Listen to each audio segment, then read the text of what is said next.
Boa tarde, irmãos. Pastor Júnior, mais uma vez.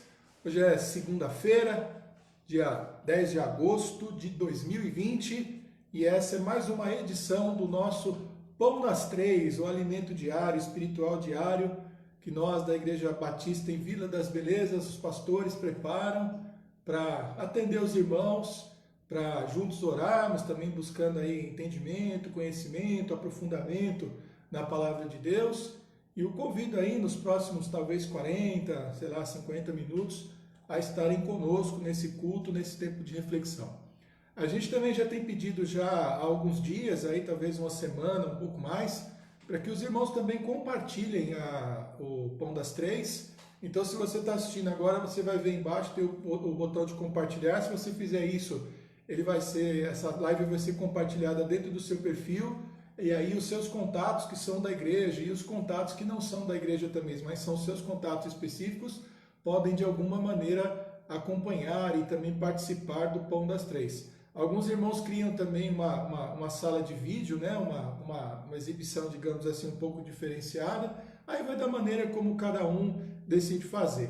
O Pão das Três também, mais tarde, hoje, às vezes no dia seguinte, o nosso Ministério de Comunicação também transforma num vídeo para o YouTube. Então, se você entrar no canal da igreja no YouTube, você vai ter lá uma playlist que é só para o Pão das Três. E aí você tem outra playlist também que é para os outros cultos, para o culto de quarta-feira, para o culto de domingo.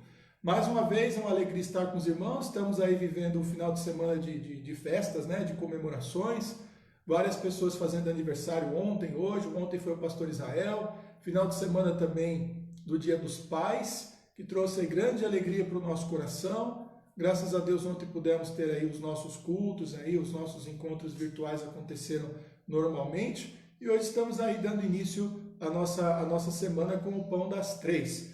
Perseverantes, firmes e fortes, sempre mantendo aí o nosso compromisso com os irmãos, e graças a Deus o Senhor nos tem abençoado, nos tem ajudado, que a gente tem de fato conseguido manter as nossas atividades e dado aí os nossos passos à medida em que sentimos principalmente o cuidado e a autorização do próprio Senhor, porque Ele, no final das contas, é Ele quem manda de fato em todo mundo e manda e governa também as nossas vidas. Tenhamos bastante paciência nos corações, tranquilidade nesse momento e aproveitando o máximo possível para a gente crescer, para a gente se desenvolver. Durante esse período aí de afastamento, onde as coisas mudaram bastante, eu sei que a realidade de cada um é muito diferente, não é? Então, algumas pessoas podem ter ficado um pouco mais preocupadas, mais angustiadas. Eu sei de pessoas que nesse período estão até trabalhando mais, até por estar em casa, que nem professores, profissionais da área de TI. Outros tiveram a sua rotina um pouco aliviada, outros têm a vantagem de poder estar em casa, mais perto da família. Então a gente tem vivido aí momentos aí de reformulação completa das nossas agendas, mas o que eu quero dizer com isso é a gente pedir sabedoria para o Senhor, direcionamento, para que essas mudanças sejam aproveitadas por nós com o máximo de sabedoria, para a gente continuar crescendo, desenvolvendo, não entrando aí em desesperos à toa, em preocupações, mas de fato aí mantendo o nosso foco no nosso louvor, na nossa adoração, na nossa vida diária, no cuidado da nossa família e com paciência, esperando com paciência no Senhor, que o Senhor com certeza tem ouvido aí as nossas orações e ouvido então os nossos clamores. A gente vai orar, então, dando início já ao nosso Pão das Três, né? Já iniciou, né? Essas palavras iniciais obviamente fazem parte também do nosso culto e da nossa celebração, e logo na sequência nós vamos cantar. E o tema da gente hoje tem a ver com oferta, tem a ver com coisas que a gente pode fazer para Deus. Você já está vendo o texto aí, já tá colocado aí para vocês, que é Mateus capítulo 26, os versos de 6 a 13, uma história bastante interessante a respeito de um jantar e da presença de uma mulher ali fazendo algo muito especial. Eu sei que é a história conhecida de alguns irmãos, a gente hoje vai ler e vai tentar aprender um pouquinho com essa história, com essa passagem especial na vida de Jesus e dessa mulher, que a gente inclusive sabe quem é, a gente tem condições de saber quem foi aquela mulher que fez aquela oferta, fez aquele grande ato naquele dia. Portanto, vamos orar, buscando a presença do Senhor e agradecendo por mais um Pão das Três que tá começando. Pai, muito obrigado a Deus por mais um dia nas nossas vidas. Obrigado a Deus por mais um momento em que podemos estar, ó Deus, reunidos com a Tua igreja, através do Facebook, através do Pão das Três. Te agradecemos, ó Deus, pela palavra que o Senhor já tem preparada para os nossos corações nessa tarde, para os louvores e para a participação também, ó Deus, de todos os irmãos que nos veem agora ao vivo e dos que verão também esse vídeo mais tarde pela página ou quem sabe até pelo YouTube. Que todos sejam, ó Deus, edificados, fortalecidos e corrigidos, ó Deus, e que o Senhor fale aos nossos corações, porque nós somos, ó Deus, o Teu povo e o Senhor é o nosso Deus. Muito obrigado, ó Deus, por esse momento. Fica conosco, nos guiando, nos abençoando e nos dirigindo em tudo. É a nossa oração no nome de Jesus. Amém. Eu queria cantar com vocês o hino 295 do cantor cristão, que tudo entregarei, né? Um hino bastante conhecido. Ele é longo, eu até pensei assim, vou cantar a primeira, a terceira, a quinta estrofe, tudo. Aí eu fui lendo o hino e aí eu fiquei com uma dificuldade enorme para saber qual estrofe eu ia cortar. Então, eu não vou cortar nenhuma, não. Eu acho que não dá, né? Eu acho que não dá, mas vamos lá.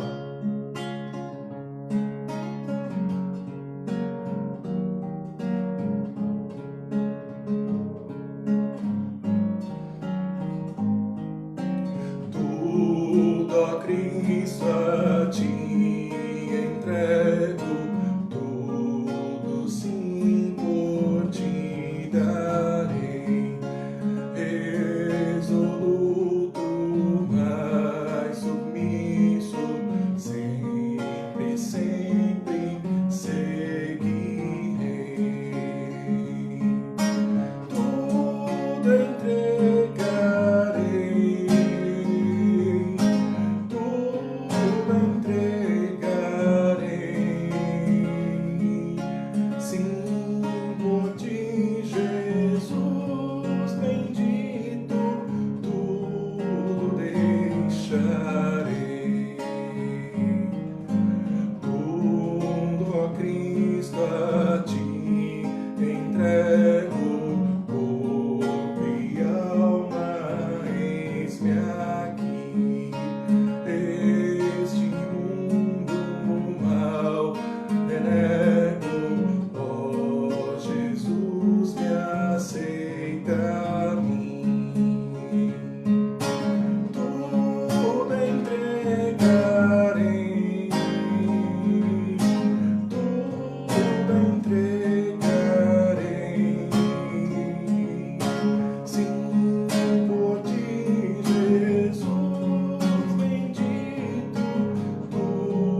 eu queria, como eu disse, né, pensei em cortar, mas não dava.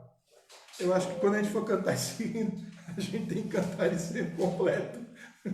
Até pensei também em fazer o seguinte, cantar 2 estrofes e cantar o refrão, cantar 2 estrofes e cantar o refrão, depois a última estrofe e o refrão. Falei, também não dá não, a gente tem que cantar ele inteiro, porque é muito bonito. E é um hino de comprometimento muito grande, né? Então, olha só, eu vou pegar só trechinhos aqui de cada estrofe. Resoluto, né, que é resolvido, né, determinado, mais submisso, sempre, sempre seguirei. Só o Evangelho para combinar 2 coisas tão distintas. Resolvido mais submisso, resoluto mais submisso. Só no Evangelho cabe algo assim, né? Determinado e submisso. Só no Evangelho cabe algo assim. Depois ele diz assim, este mundo mal renego. Eu reneguei o mundo, reneguei mesmo, não quero nem saber dele, nem do que acontece lá mais. Não me interessam nem notícias dele. Este mundo mal renego, ó Jesus, me aceita a mim. Depois ele diz assim, tão submisso à tua vontade como os anjos, e obviamente os anjos bons lá no céu, que são servos que não questionam, que não resistem à vontade de Deus, são prontos em servir. Muito bonito. Depois ele diz assim, ó, eu sinto teu amor transformar a minha vida. A gente continua ao longo da vida, toda a vida cristã, num processo constante de transformação, constante.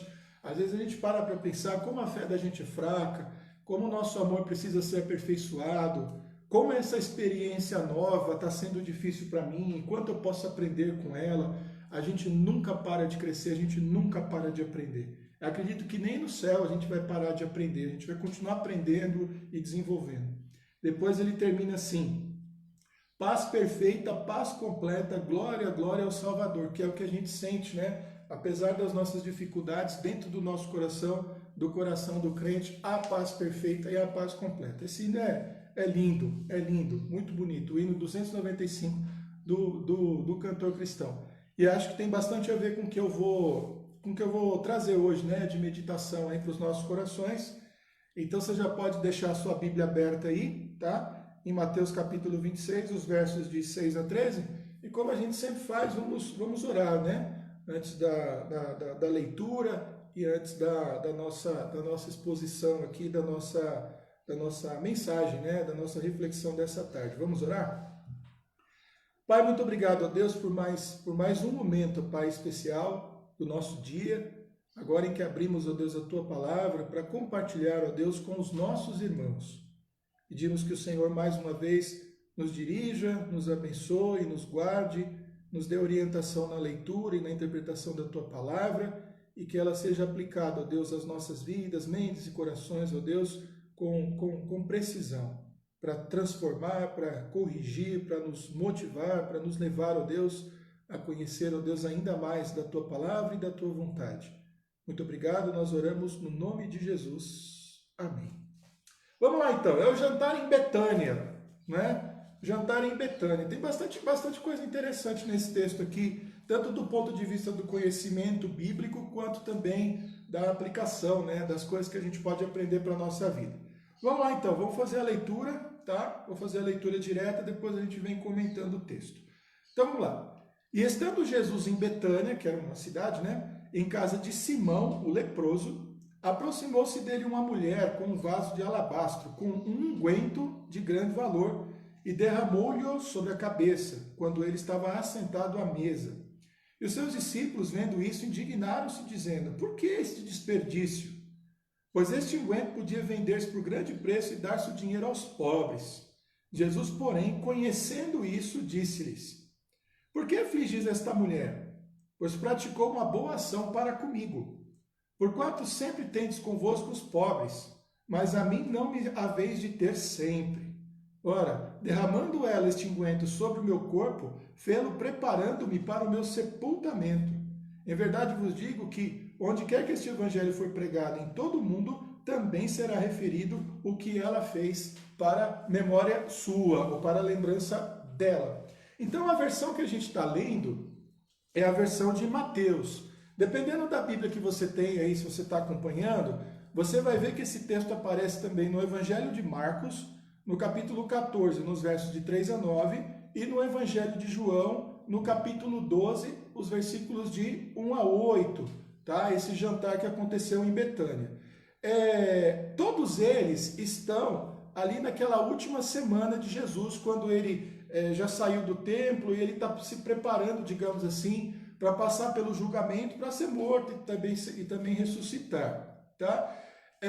Se a gente comparar as três narrativas, em Lucas não aparece, é até curioso, e a gente vai fazer uma comparação. Eu não vou abrir para ficar comparando versículo por versículo, mas vou deixar a referência para vocês, até para eliminar uma confusão que geralmente surge quando se analisa esse texto, e eu vou tentar mostrar para vocês aqui qual é a solução. É uma solução simples, tá? Então, quando a gente vai para João, para o Evangelho de João, lá está escrito que Jesus estava na cidade de Betânia, a cidade de Betânia onde morava Lázaro, Marta e Maria. E no texto de João, João fala claramente que a mulher que fez esse ato de derramar ali o vaso de alabastro sobre a cabeça de Jesus foi a Maria, irmã de Lázaro. A gente já conhece um pouco da história, né? Então a Marta está trabalhando, atarefada, a Marta cobra de Jesus, manda minha irmã me ajudar. Não, Jesus disse, ela escolheu a melhor parte. Uma passagem que eu acho muito interessante e que revela muito a maneira como Marta se relacionava com Jesus e Maria se relacionava com Jesus, João, né, capítulo 11, que fala da ressurreição de Lázaro, porque as duas fazem a mesma pergunta, a mesma, entre aspas, cobrança para Jesus. Mestre, se o senhor estivesse aqui, o meu irmão não teria morrido. E a reação de Jesus à mesma cobrança das duas mulheres foi bastante diferente, dizendo que ele era a ressurreição e a vida, mas parece que o relacionamento de Maria com Jesus, ela olhava para Jesus de um jeito um pouco mais aproximado, de um jeito um pouco mais carinhoso. Ela tinha de verdade, digamos assim, uma devoção maior por Jesus, ela parecia entender melhor. E Marta era aquela mulher operária, né? Muito ocupada em fazer as coisas, e é lógico que eu nem vejo nas palavras de Jesus uma condenação por que ela faz, mas dizendo para ela assim, olha, seria muito bom para você se você agisse um pouco diferente, porque há coisas mais importantes acontecendo diante dos seus olhos, e você está muito ocupada com as coisas aqui da terra, digamos assim, e não está percebendo as coisas espirituais passando e acontecendo diante dos teus olhos. Então, Maria parecia ter essa percepção e Marta não. Não é à toa que é ela que tem esse grande ato aqui também. No Evangelho de João, ele traz uma informação interessante, porque aqui em Mateus ele diz que os discípulos questionaram aquilo, e no Evangelho de João, parece que quem de fato teve esse pensamento, e talvez até tenha tido pensado em persuadir os apóstolos de que aquilo era errado, foi Judas. E João até acrescenta a informação de que ele fez aquilo lá, não porque ele estava preocupado com o que a mulher fez, ou preocupado com Jesus, ou realmente preocupado com os pobres, que é o que ele alega, mas porque ele cuidava da bolsinha, né? Ele era o tesoureiro do grupo apostólico, e pelo que a Bíblia revela, Judas costumava meter a mão no dinheiro levantado ali pelos apóstolos. Então, é um texto que você pode ler, né, apoiado por outros textos aí, e que ajudam bastante. Curiosamente, o Evangelho de Lucas não registra esta história dessa mulher que vai lá com um unguento de grande valor e derrama sobre a cabeça de Jesus. Mas conta a história, lá em Lucas 7, de 36 a 44, de uma mulher que ungiu os pés assim com lágrimas, os pés de Jesus, e que secava os pés de Jesus com os cabelos. Então tem muita gente que às vezes até faz uma confusão achando que é a mesma história. Mas há vários detalhes ali no Evangelho de Lucas que diferencia que aquela história das histórias contadas, que são as mesmas em Mateus, em Marcos e João. Em primeiro lugar, por exemplo, diz que Jesus estava na casa de Simão leproso, né? Nesse texto de Marcos e de João. No caso do Evangelho de Lucas, Jesus estava na casa de um fariseu, então ele estava no jantar na casa de uma autoridade. O momento em que essa história acontece também é diferente, porque no caso de Maria, está na última semana de Jesus já se aproximando de Jerusalém ali para ser capturado. E a história de Lucas está bem antecipada, ainda no auge do ministério, num tempo de maior popularidade de Jesus. E a própria descrição da maneira, né, como as coisas acontecem, a mulher prostrada aos pés, enxugando as lágrimas com o cabelo, e nessa situação aqui, Maria só faz, derrama, né? Então, há vários detalhes, há várias coisas diferentes. Então, só para deixar claro, o relato de Mateus 26, de Marcos 14 e de João 12 são a mesma história. Você lendo todas elas, elas se completam. Você acaba descobrindo que é Maria, exatamente a casa onde ele está, a situação e tudo mais. E o relato de Lucas 7, apesar de ter alguma semelhança, parecer assim ao primeiro olho, quando você olha com mais atenção, você vai perceber que é um momento diferente, está numa casa diferente, e a maneira como a mulher agiu também foi diferente. E até a conclusão que o próprio Jesus toma daquela situação de Lucas é diferente. De Lucas é diferente. Por quê?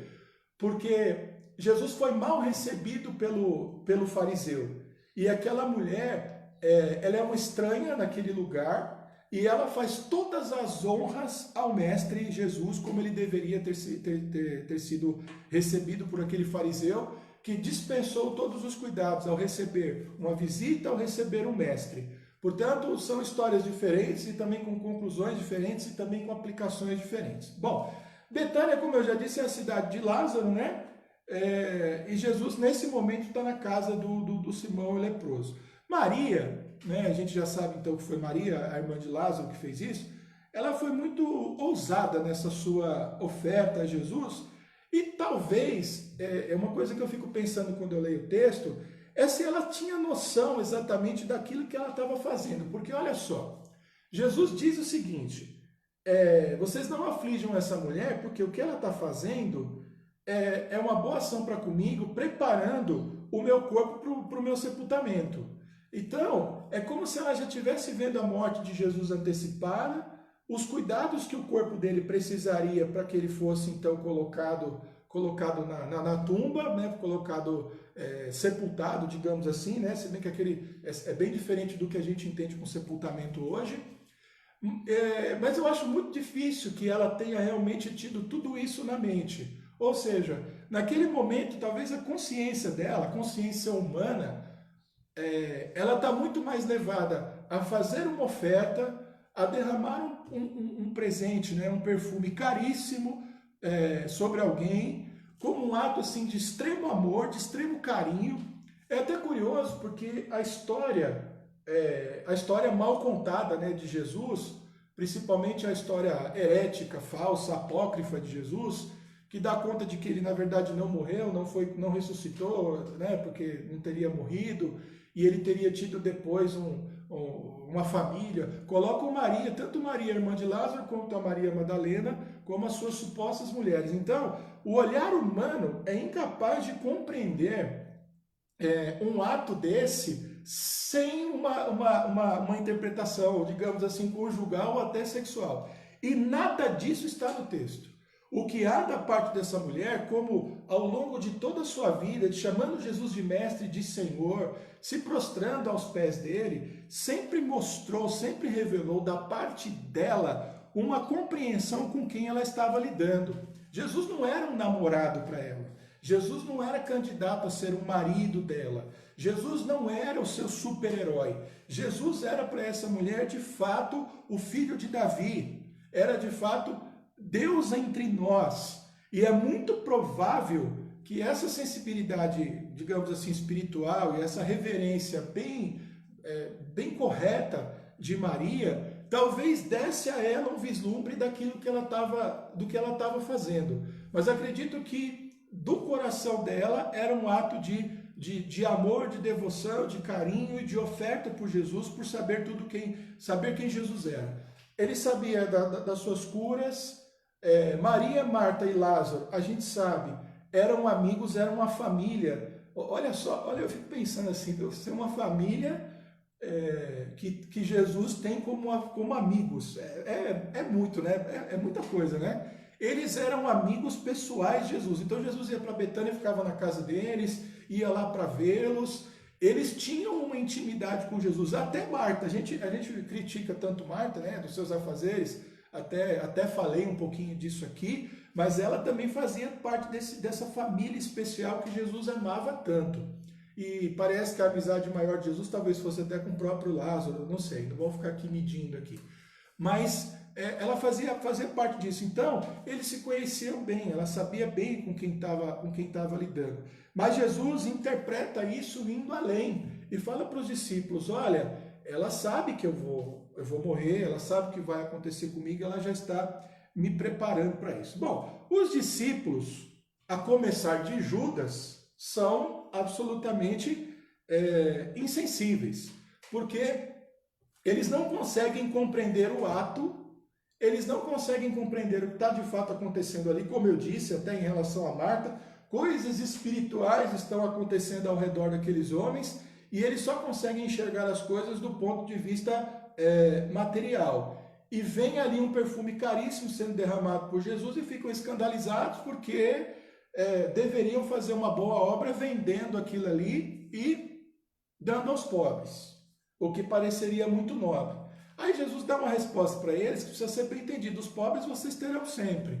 Então, se a gente, dependendo de como a gente entende, Jesus então deseja que haja pobreza? Não. Jesus mostra a realidade como é. No mundo há ricos e pobres. Uma coisa que a gente deve questionar é a injustiça, é a miséria, mas o desnível social entre as pessoas é uma coisa que parece bastante natural. Não vamos entrar aqui numa discussão política a respeito de distribuição de renda, mas o que, para mim, as diferenças entre os seres humanos, elas sempre vão existir, e o que a gente tem que lutar para não ter é injustiça e miséria. Agora que sempre haverá pobres e ricos, pessoas mais importantes, menos importantes, conhecidos e desconhecidos, mais inteligentes, menos inteligentes, mais bonitos, né? Pessoas nem tão bonitas, né? Sempre vai existir, sempre seremos diferentes uns dos outros. E Jesus coloca isso, fala, vocês vão ter os pobres para cuidar. Esse momento é um momento em que algo espiritual bastante importante está acontecendo. Eu acho curioso porque quando a gente fala em valor das coisas, eu acredito que, num certo sentido, o valor das coisas ele é sempre muito relativo. Relativo em que sentido? Nós atribuímos também valor às coisas. E as coisas elas se tornam mais caras ou mais baratas de acordo com o valor que também atribuímos a elas. É lógico que aquele perfume era realmente caro, mas para Maria ele não era tão caro a ponto de que ela não fizesse aquilo pelo simples fato de não gastar, entre aspas, um perfume caro. Portanto, aquele perfume de grande valor, ele só tem valor por si só no momento em que ele está ali, mas diante de Deus e diante de Jesus, diante da possibilidade de oferecer aquilo a Deus, o valor está no ato, né? No que eu estou fazendo, em dedicar a Deus. Os discípulos não foram capazes de perceber isso. A valoração espiritual que a mulher deu para aquele bem caro materialmente. Não é? É aí que eu estou querendo chegar. Ela mesma não podia ter vendido aquele perfume, ter ficado com dinheiro, ter comprado, sei lá, vestidos para ela, ter feito uma viagem. Eu não sei quais eram as possibilidades. As possibilidades naquela época eram bem mais restritas de hoje, né, do que hoje, mas ela poderia ter gasto com outras coisas. Não, ela decidiu dedicar aquilo a Jesus. Os discípulos, de maneira alguma, teriam essa visão espiritual de oferecer alguma coisa assim tão valiosa para Jesus. Então, olha só, a gente está lidando com um perfume caro, mas Jesus está enxergando todo aquele momento como um momento de relacionamento, né? Um acontecimento espiritual muito grande. O que está acontecendo aqui nesse momento é o seguinte: essa mulher sabe que os meus dias estão chegando, são os meus últimos dias. Ela sabe, se com clareza ou não, de que eu vou morrer e ressuscitar, porque eu já disse a ela que eu sou a ressurreição e a vida. Eu já tenho informado a vocês que eu vou morrer e vou ressuscitar. Vocês já estavam, obviamente, informados a respeito disso. Ela veio aqui com aquilo que ela tinha de mais precioso e o coração dela não doeu, o coração dela não pestanejou, ela não pensou duas vezes em me oferecer isso. Com isso, ela está me preparando para a minha morte. Então, ela de alguma maneira já está sendo participante da cruz, participante do meu sofrimento e mostrando que as palavras que eu digo a ela não entram pelo ouvido e saem pelo outro, mas pelo contrário, entram pelo ouvido e ganham lugar no coração, ganham lugar na sua mente, e ela se faz então participante desse momento maravilhoso, entendendo as coisas espirituais. E aí Jesus até diz, então eu vou até fazer o seguinte, e os evangelistas foram bastante fiéis nesse sentido, vamos deixar essa história registrada. E apesar de Mateus não ter colocado o nome, a referência dela familiarmente, né, João fez isso, então a gente sabe hoje exatamente tudo que tá acontecendo. Então, algumas coisas que eu acho interessantes a partir de um relato desse, né, de uma coisa importante. Que nem eu cantei aqui o hino Tudo Entregarei, né? Então, eu acho que a primeira coisa é a seguinte, de fato, a oferta mais esperada que Jesus aguarda da nossa parte é a oferta da nossa própria vida. E oferecendo a nossa vida, tudo aquilo que nós temos, ou supomos que temos, ou dizemos que temos, automaticamente lhe é oferecido. Eu acho que é a primeira coisa que eu aprendo com um texto desse aqui. Se eu pertenço a Jesus, não tem nada que esteja sob os meus cuidados, eu não vou dizer nem que é sob minha posse, mas sobre os meus cuidados, porque nós somos mordomos de Deus, automaticamente pertence a Ele. Eu acho que uma segunda coisa importante que eu aprendo com esse texto é que mesmo as nossas coisas materiais, elas devem ter uma aplicação espiritual. Eu não estou falando de sacralizar as coisas, eu sempre tenho esse cuidado, os objetos eles não são santos por si mesmos. Aquele unguento lá derramado sobre Jesus, ele não é santo por si só, não é? Mas é algo material que aquela mulher tinha que participou de um momento de uma grandeza, de uma profundidade espiritual muito grande. Ou seja, usar tudo que nós temos e pensar em tudo que nós temos de um ponto de vista espiritual e sempre consagrando a Deus. Acho que uma terceira coisa que a gente aprende com essa mulher, aprende com Maria, aí eu não diria nem só por esse texto, mas por outros momentos, essa percepção das coisas espirituais que estão acontecendo à nossa volta. Eu usaria até uma expressão assim, da gente estar ligado, né? Realmente antenado, né? A gíria que a molecada usa, eu nem sei se usam mais isso, mas a gente está realmente ligado e antenado com as coisas que estão acontecendo à nossa volta. Eu não sei, pensa numa atividade, alguma coisa que acontece, um dia você está, sei lá, reunido com a sua família num jantar, é um jantar de aniversário, e é um momento especial de celebração, e alguém resolve, sei lá, pegar no pé porque a velhinha do bolo tá um pouquinho inclinada. Não sei se você está entendendo onde eu quero chegar. Os discípulos, eles fizeram isso, né? Estava acontecendo uma grande festa, um banquete espiritual, Jesus está presente, a mulher fazendo uma grande oferta e eles estão preocupados porque a velhinha do bolo está um pouquinho inclinada. Então a gente podia ter feito isso e aquilo sem entender as coisas espirituais que estão acontecendo à nossa volta. A gente como crente, a gente passa muito por isso e infelizmente o mundo que a gente vive é um mundo cheio de distrações. Tá um monte de coisa querendo desviar o nosso olhar para as realidades espirituais, para as coisas que estão acontecendo. Na igreja a gente sempre tem pessoas assim que a gente tem que estar sempre alertando, né? Estão sempre preocupados com detalhes que são irrelevantes e às vezes não vendo as grandes coisas espirituais que estão acontecendo. Então a gente tem que aprender a participar dos grandes banquetes espirituais para os quais nós estamos sempre sendo convidados e aprender a de fato participar deles.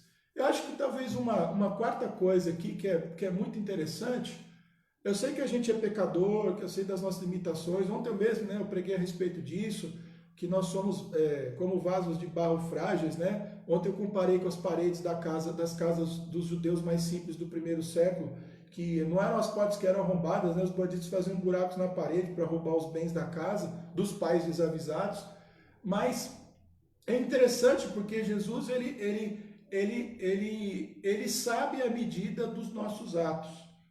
Ele avalia não só a sinceridade do nosso coração, porque é outra coisa que a gente tem que ter muito cuidado, tá? Ah, Deus sabe a sinceridade do meu coração. O cara por fora está aprontando, fazendo bobagem, aí vem com essa desculpa de Deus conhece a sinceridade do nosso coração. Se o teu coração é verdadeiro e sincero, a sua vida transparece. Ponto. Eu não queria nem mais discutir isso. É o caso de Maria. Por que ela foi capaz de fazer uma coisa tão bonita? Porque o que ela fez foi lindo.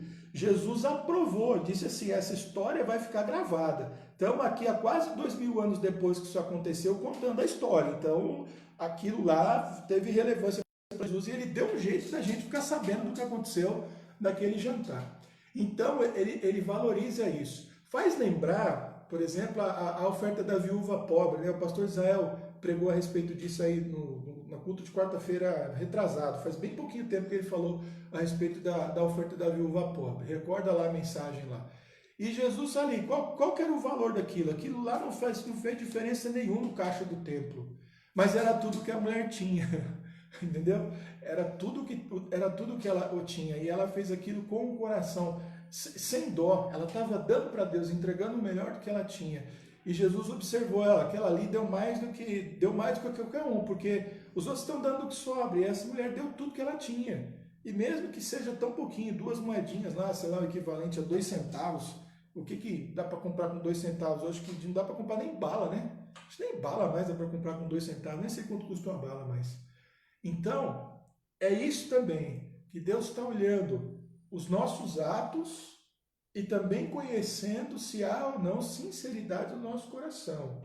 E vale, obviamente, aí a ressalva repetitiva de que os nossos atos eles transparecem a sinceridade do nosso coração. Então não adianta ter uma vida torta e relaxada e usar a desculpa de Deus conhece a sinceridade do meu coração, porque, como dizem por aí, não é assim que a banda toca no Evangelho, não. A coisa é diferente, tá?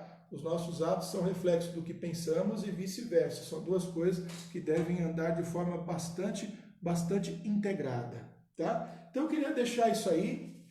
Eu acho que aquele dia lá foi um banquete, não foi um jantar rico do ponto de vista alimentar do que eles comeram. A gente nem tem aqui o relato do que foi comido naquele dia, de como é que foi esse jantar, mas o banquete está naquilo que aquela mulher fez, em tudo que disparou, na reação dos apóstolos, dos discípulos e na lição que Jesus deu a respeito da oferta, da dedicação, da sinceridade, da participação nas coisas do reino e de termos os olhos muito abertos, porque Deus está fazendo muitas coisas à nossa volta, mas o mundo é terrível, tentando causar distrações para desviar o nosso olhar das verdades divinas. Que a gente não caia nessa armadilha como os discípulos caíram e que a gente seja mais parecido com Maria, não é? Sabendo ofertar, tendo essa percepção de quem Jesus é, dedicando a nossa vida e de uma forma bastante ousada e corajosa, vivendo e fazendo a sua vontade, a vontade de Jesus. Amém? Que Deus então nos abençoe. É um texto até emocionante, é um texto até, né?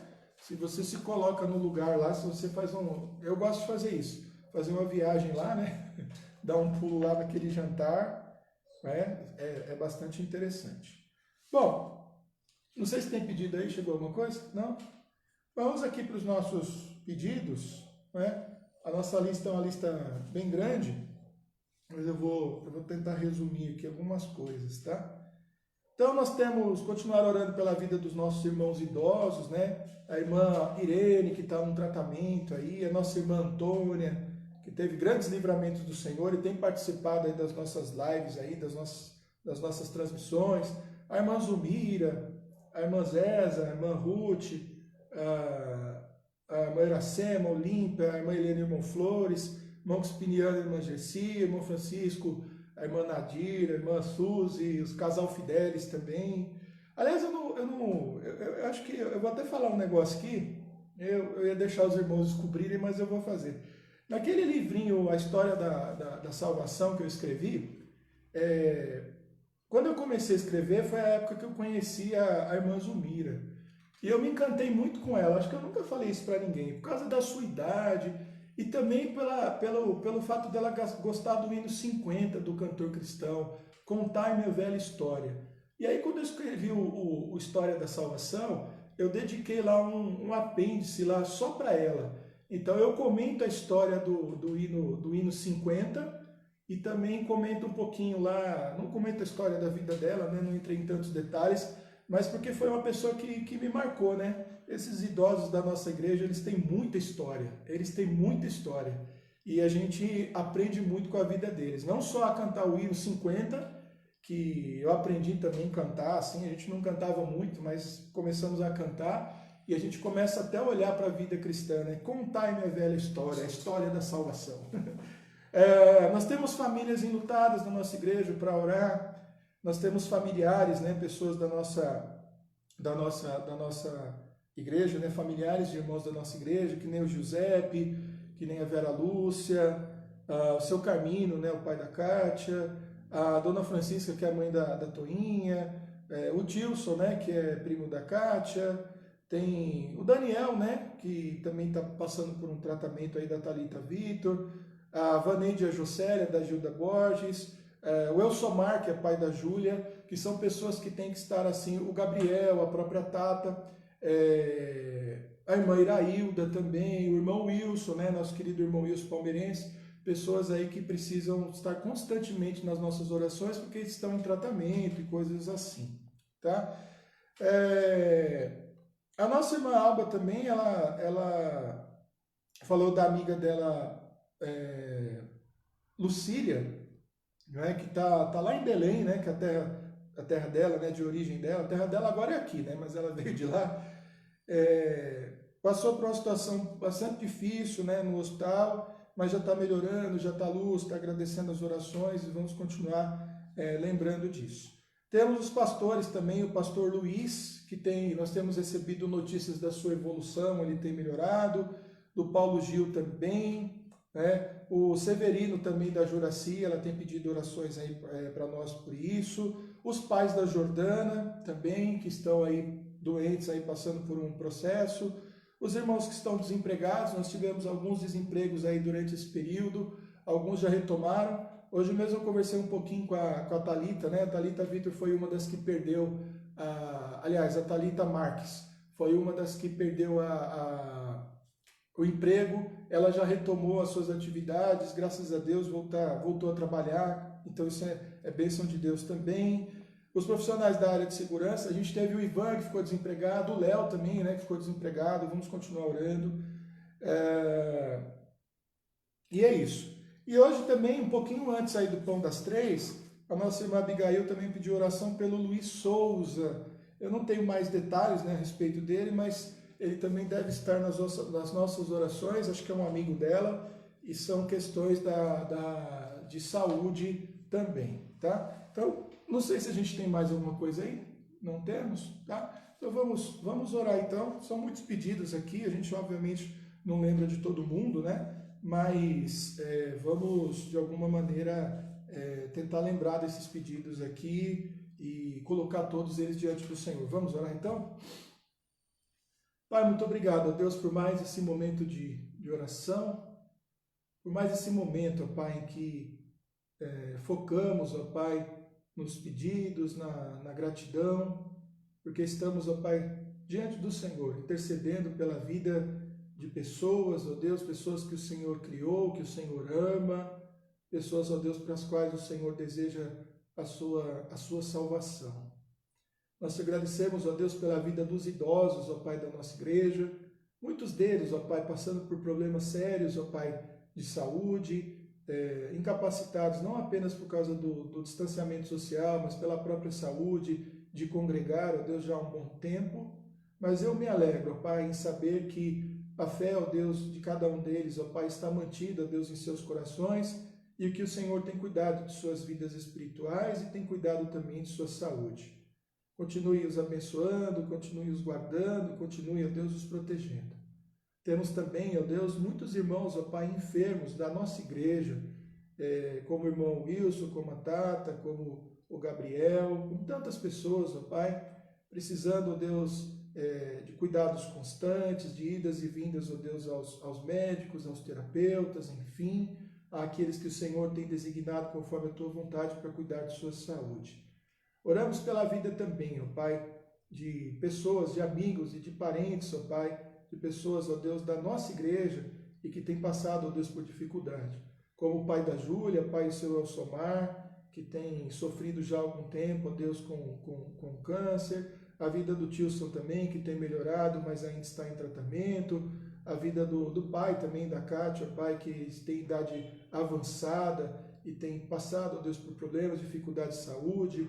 Pela vida da Vera Lúcia também, ó Deus, filha da nossa irmã Iracema, que já está há alguns meses, ó Pai, internada, passando por dor, ó Deus, passando por sofrimento. A vida, ó Pai, de tantos outros, ó Deus, irmãos da nossa igreja. A vida do Luiz Souza também, que nos foi trazido, ó Deus, para orar, ó Deus, no dia de hoje, esse amigo da Abigail, o qual não conhecemos exatamente as suas dificuldades, ó Deus, mas podemos orar mesmo assim, pedindo a Deus a tua graça, pedindo a tua bênção sobre a vida dele. Oramos pela vida de pastores também, como a vida do pastor Luiz, como a vida do pastor Gil, que também, ó Deus, estão internados, se recuperando. Te agradeço, ó Deus, pela evolução, ó Deus, de ambos, pela maneira como o Senhor tem cuidado. Cuide também, ó Deus, dos seus familiares, de suas igrejas, ó Pai, que estão privadas, ó Pai, da presença, do cuidado e do pastoreio, da direção, ó Pai, desses homens, ó Deus. E que esse rebanho também possa se manter, ó Deus, unido, orando, buscando, ó Deus, a tua presença, aguardando, ó Pai, o retorno, ó Pai, desses homens, ó Deus, para o cuidado do rebanho. Oramos, ó Deus, pela restauração de todos, pela cura de todos, mas também, ó Deus, nos colocamos plenamente diante do Senhor para que a sua vontade, ó Deus, seja feita, porque o Senhor, ó Deus, é quem dirige toda a história e tem nas mãos, ó Deus, a vida de cada um de nós. Ainda oramos pelos profissionais de saúde, pelas pessoas que trabalham na área da segurança, pelos demais pastores, ó Pai, da nossa igreja, de toda a nossa associação, dos homens, ó Deus, que o Senhor tem levantado para cuidar do teu rebanho espalhados, ó Deus, por todo o mundo, para que não esfriem, ó Pai, na pregação do Evangelho, para que não se desanimem no cuidado do rebanho e para que continuem, ó Deus, ensinando, ó Deus, com paciência e com tranquilidade, mas também com força e determinação, os caminhos, ó Deus, e as verdades do Senhor para o teu povo. Muito obrigado, ó Deus, por esse momento de oração. Obrigado por essas vidas que o Senhor nos confia para orar, para buscar, ó Deus, a tua presença. Muito obrigado por tudo. Nós oramos e te agradecemos no nome de Jesus. Amém. Amém? É isso aí. Vamos cantar, então, um cântico aqui, que eu acho que é um cântico bem conhecido, e que tem a ver com oferta, né? Vem o Senhor minha vida oferecer. Vamos cantar esse aí.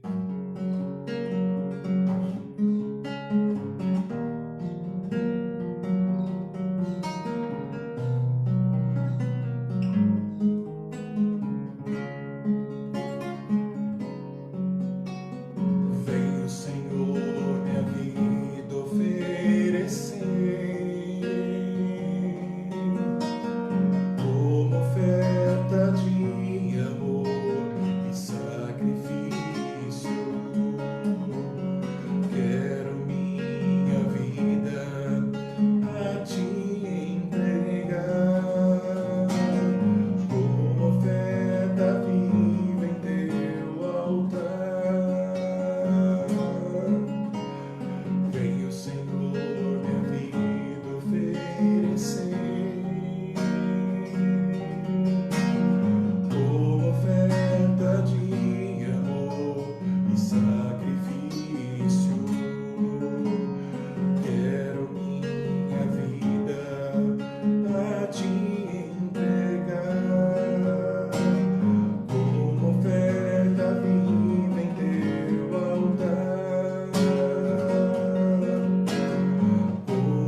É isso aí.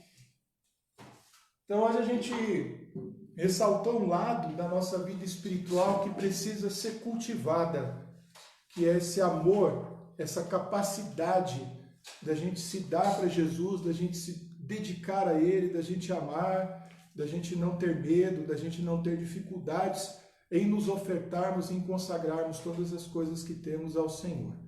Então nós vamos orar, quero agradecer mais uma vez a sua presença, a sua participação aí no nosso culto, de ter cultuado a gente nesse Pão das Três, e peço que o Senhor os guarde, os abençoe, derramando todas as ricas bênçãos sobre as vidas de vocês, e que vocês sigam o exemplo dessa mulher também, dedicando tudo, a vida de vocês e tudo que tiverem ao Senhor, porque Ele não é apenas merecedor, Ele é digno de toda a nossa honra, de todo o louvor e de todas as nossas ofertas e até mesmo da nossa vida. Vamos orar?